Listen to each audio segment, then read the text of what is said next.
வணக்கம் மக்களே, welcome back to நேற்று இன்று நாளை. இன்றைக்கி நான் உங்களை என்னோட குட்டி பேக்கிங் உலகத்தை சுற்றி பார்க்க கூட்டிகிட்டு போகிறேன். இந்த குட்டி கபோர்டுக்குள்ளே நான் என்னென்ன பேக்கிங் எசென்ஷியல்ஸ் வச்சுருக்கேங்கிறத நம்ம ஒன்று ஒன்றா பார்த்துடலாம். இந்த கபோர்டுக்கு மேலே ஒரு ட்ராவும் கீழே 4 பார்ட்டிஷனும் இருக்குது. பேக்கிங் பண்ணும்போது மெஷர்மெண்ட்ஸ் கரெக்டாக இருந்தால் உங்களோட அவுட்புட்டும் பர்ஃபெக்டாக இருக்கும். என்னதான் கடாயில் குக்கரில் பேக் பண்ணாலும் எனக்கு ஓடிஜியில் குக் பண்ணுறதா கம்ஃபர்டபுளாக இருக்கும். நான் யூஸ் பண்ணுற ஓடிஜி வேர்ல்பூல் பிராண்டோடது. இது ஒரு 8 to 10 இயர்ஸாக என் கூட இருக்குது.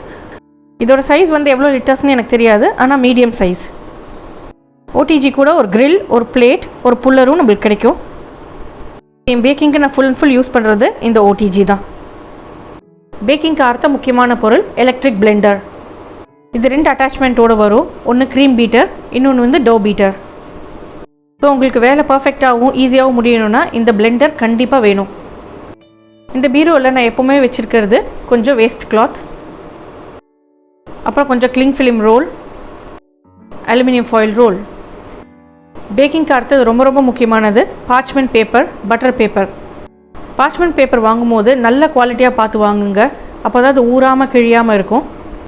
நான் யூஸ் பண்ணதில் இந்த ஆடி யூனி ரேப்ஸ் ரொம்ப நல்லாயிருக்கு. உங்களுக்கு கேக் டெக்கரேட் பண்ணுறதுக்கு ரொம்பவே யூஸ்ஃபுல்லாக இருக்க போகிற ஒரு பொருள் தான் இந்த ரொட்டேட்டிங் டேபிள். உங்கள் கேக்கோட ஃபினிஷிங் பர்ஃபெக்ட் அண்ட் ஸ்மூத்தாக இருக்கணும்னா இந்த ரொட்டேட்டிங் டேபிள் கண்டிப்பாக வேணும். இதோட பேஸ் ஃபிக்ஸ்டாக இருக்கும். அந்த மேலே இருக்கிற அந்த பிங்க் டாப் மட்டும் ரொட்டேட் ஆகும். ஸோ உங்களுக்கு எந்த பக்கம் டெக்கரேட் பண்ணுமோ அதை நீங்கள் ரொட்டேட் பண்ணிகிட்டே வரலாம்.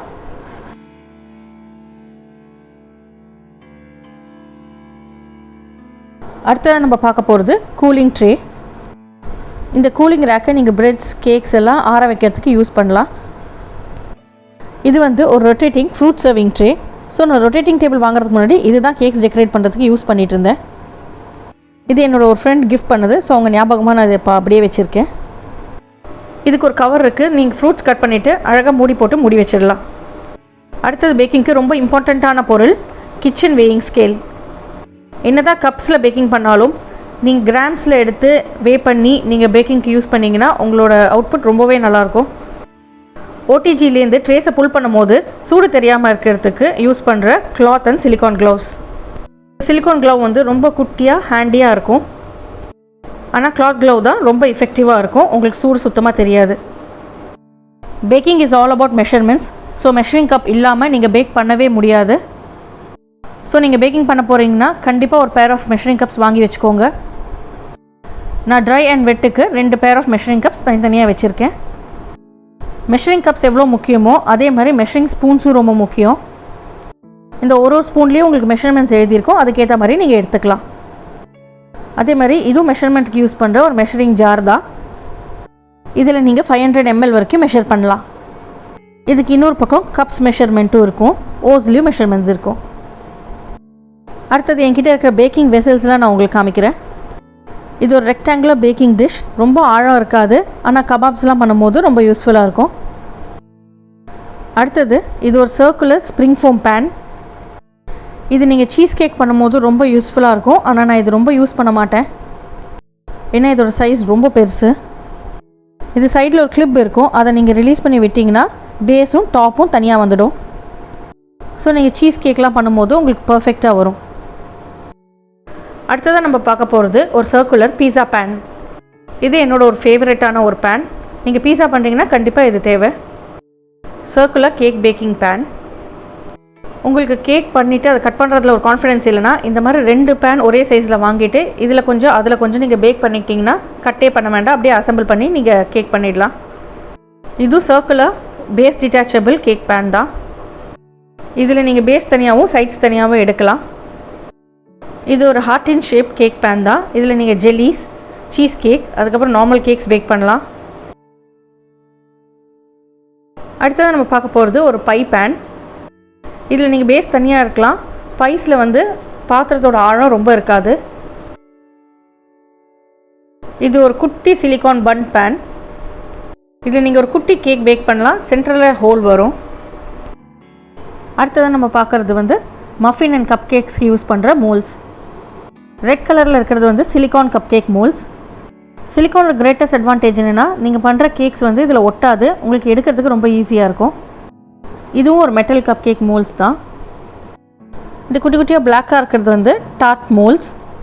அழகாக குட்டி குட்டியாக டார்ட் பண்ணி நீங்கள் ஃப்ரூட் ஃபில்லிங் வச்சு க்ரீம் போட்டு சாப்பிட்லாம். டார்ட் மோல்ஸில் ரொம்ப ஆழம் இருக்காது. இது ஒரு rectangular bread or cake pan. நீங்கள் டீ கேக்ஸ்லாம் பண்ணுறீங்கன்னா இந்த பேனை யூஸ் பண்ணலாம். இல்லைனா ஒரு சின்ன சைஸ் பிரெட் பண்ணுறீங்கன்னா இந்த பேன் யூஸ் பண்ணிக்கலாம். இது ஒரு பெரிய சைஸ் பிரெட் பேன். மேலே மூடியோடு வரும். கீழே ஆழமும் லென்த்தும் நல்லா பெருசாகவே இருக்குது இதுக்கு. ஸோ நீங்கள் சாண்ட்விச் ப்ரெட்டெல்லாம் ட்ரை பண்ணுறீங்கன்னா இந்த பேன் யூஸ் பண்ணிக்கலாம். இது ஒரு சிலிக்கான் மேட். நீங்கள் ஸ்டிக்கி டோஸ் ஹேண்டில் பண்ணும்போது இது ரொம்ப யூஸ்ஃபுல்லாக இருக்கும். அப்புறம் குக்கீஸ் பண்ணும்போதும் இது ரொம்ப யூஸ்ஃபுல்லாக இருக்கும். ரோலர், நம்ம சப்பாத்தி கட்டை பண்ணுற வேலையை தான் இதுவும் பண்ணும்.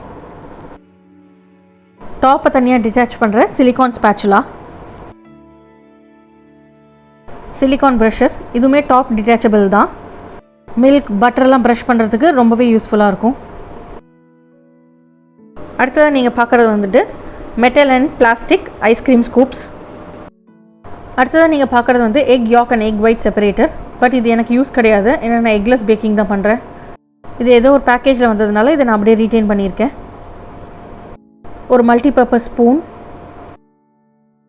இது வந்து ஓவன் கூடயே வர ட்ரே புல்லர். ஃப்ரண்ட் எண்ட் வந்து கிளிப் மாதிரி இருக்கும். உங்களுக்கு ட்ரே புல் பண்ணுறது ரொம்ப ஈஸி. அடுத்தது பேக்கிங்க்கு ரொம்ப எசென்ஷியலான பொருள் ஒரு ஹேண்ட் பீட்டர். இதில் மீடியம் அண்ட் ஸ்மால் சைஸ் தான் ரொம்ப யூஸ்ஃபுல்லாக இருக்கும். பீஸா கட்டர். இதோட ஹெட் வந்து ரொட்டேட்டிங்காக இருக்கும். உங்களுக்கு பீஸா கட் பண்ணும்போது ரொம்ப யூஸ்ஃபுல்லாக இருக்கும். க்ரீம் டெக்கரேஷனுக்கு யூஸ் பண்ணுற பிளண்ட் அண்ட் கர்வ்டு ஸ்பேச்சுலா. கேக்கோட டாப்ஸ் அண்ட் சைட்ஸுக்கு நீங்கள் க்ரீம் அப்ளை பண்ணுறதுக்கு இந்த ஸ்பேச்சுலா ரொம்ப யூஸ்ஃபுல்லாக இருக்கும். இதுவும் க்ரீம் டெக்கரேட் பண்ணுறதுக்கு யூஸ் பண்ணுற ஒரு ஸ்பேச்சுலா தான். இதில் எந்த கர்வ்ஸும் இருக்காது, ஸ்ட்ரெயிட்டாக இருக்கும். அடுத்தது நீங்கள் பார்க்குறது வந்து சிரேட்டட் நைஃப், இல்லைன்னா பிரெட் நைஃப்னு கூட சொல்லலாம். இதோட ஒரு எண்டு பிளண்ட்டாக இருக்கும், ஒரு எண்டு வந்து வளைவாக ஷார்ப்பாக இருக்கும். நீங்கள் பர்ஃபெக்டாக பிரெட் அண்ட் கேக்ஸ் கட் பண்ணோன்னா இந்த நைஃப் ரொம்ப அவசியம். இது ஒரு சிலிக்கான் எக் ஷேப்டு மோல்ட். நீங்கள் சாக்லேட் டெம்பர் பண்ணுறதுக்கு யூஸ் பண்ணலாம். இதில் நீங்கள் சாக்லேட்ஸ் பண்ணும்போது அப்படியே கிண்டர் ஜாய் மாதிரி வரும். இந்த குட்டி குட்டியாக இருக்கிறது வந்து சாக்லேட் மோல்ட்ஸ். இதில் சாக்லேட்ஸ் அண்ட் கேண்டீஸ் பண்ணலாம். பிளாஸ்டிக்கோட சிலிக்கானில் பண்ணும்போது உங்களுக்கு எடுக்கிறது ரொம்ப ஈஸி, பர்ஃபெக்டாக வரும். அப்புறம் 2 பாப்சிக்கல் மோல்ட்ஸ். இதில் நீங்கள் ஐஸ்கிரீம் அண்ட் குல்ஃபீஸ் பண்ணலாம். குச்சி ஐஸ் பண்ணுறதுக்கு இந்த மோல்டு பர்ஃபெக்டாக வரும். குல்ஃபி பண்ணுறதுக்கு இந்த மோல்டு பர்ஃபெக்டாக வரும். இந்த லாங்காக இருக்கிறது வந்து ரோஸ் குக்கீஸ் மோல்டு. அச்சப்பா பண்ணுறதுக்கு யூஸ் பண்ணுவோம்.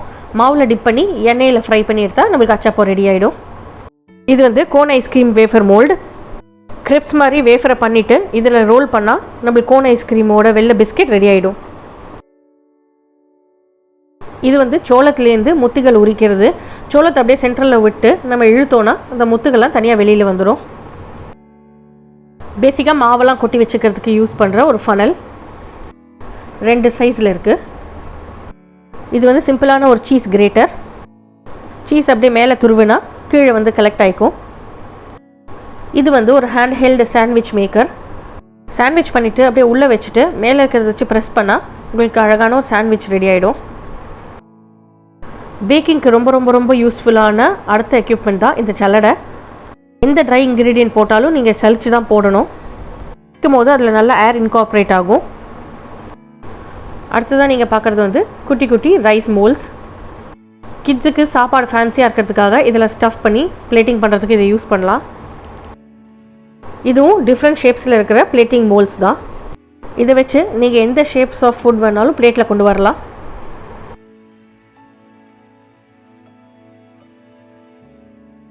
சில பல ஷேப்ஸில் இருக்கிற கொழக்கட்டை மோல்ஸ். இதை நீங்கள் ஸ்வீட் மோதக் பண்ணுறதுக்கு கூட யூஸ் பண்ணலாம். இந்த ரெட் கலர் மோல்டு வந்து நீங்கள் தேட்டர் சமோசா பண்ணுறதுக்கு யூஸ் பண்ணலாம். என்னோடய பேக்கிங் பீரோக்குள்ளே இருக்கிற அடுத்த item piping back and piping nozzles. இது கேக் டெக்கரேட் பண்ணுறதுக்கு ரொம்ப ஹேண்டியாக இருக்கும். டிஃப்ரெண்ட் நாசில்ஸை வச்சு நீங்கள் டிஃப்ரெண்ட் டிசைன்ஸ் பண்ணலாம். இந்த பைப்பிங் பேக்ஸ் ஈகோ ஃப்ரெண்ட்லியாக கிளாத்லேயும் வருது.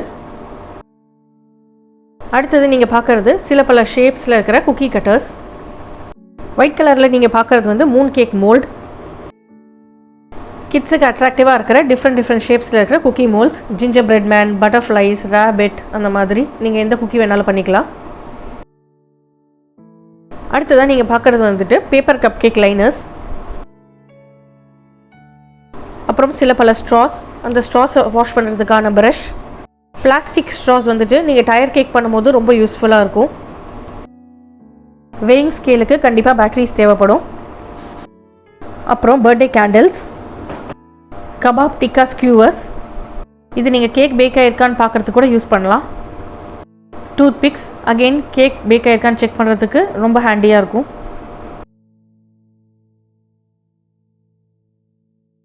கொஞ்சம் ஐஸ்கிரீம் ஸ்டிக்ஸ், அப்புறம் கேக் டாப்பர்ஸ். நீங்கள் பார்பி கேக்லாம் பண்ணுறீங்கன்னா அந்த மேலே இருக்கிற பார்பி மோல்டை அப்படியே ஃபிக்ஸ் பண்ணிக்கலாம்.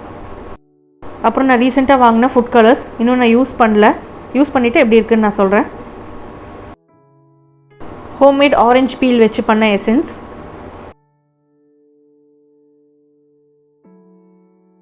வெண்ணிலா பாட்ஸ் வச்சு பண்ண வெண்ணிலா எசன்ஸ். அவ்வளோதான். இதுதான் என்னோடய குட்டி பேக்கிங் உலகம். இதை அந்த கபோர்டுக்குள்ளே நம்ம அடுக்கிடலாம். நான் மேலே ஃப்ரீக்வெண்ட்டாக யூஸ் பண்ணுற குட்டி குட்டி திங்ஸ் வச்சுருக்கேன். கீழே வந்துட்டு மோல்ஸ் எல்லாம் வச்சுருக்கேன். இந்த வீடியோ உங்களுக்கு பிடிச்சிருக்குன்னு நினைக்கிறேன். நம்ம சேனலுக்கு ஃபர்ஸ்ட் டைம் வரீங்கன்னா லைக் பண்ணுங்கள், ஷேர் பண்ணுங்கள், மறக்காமல் சப்ஸ்கிரைப் பண்ணுங்கள். Happy packing!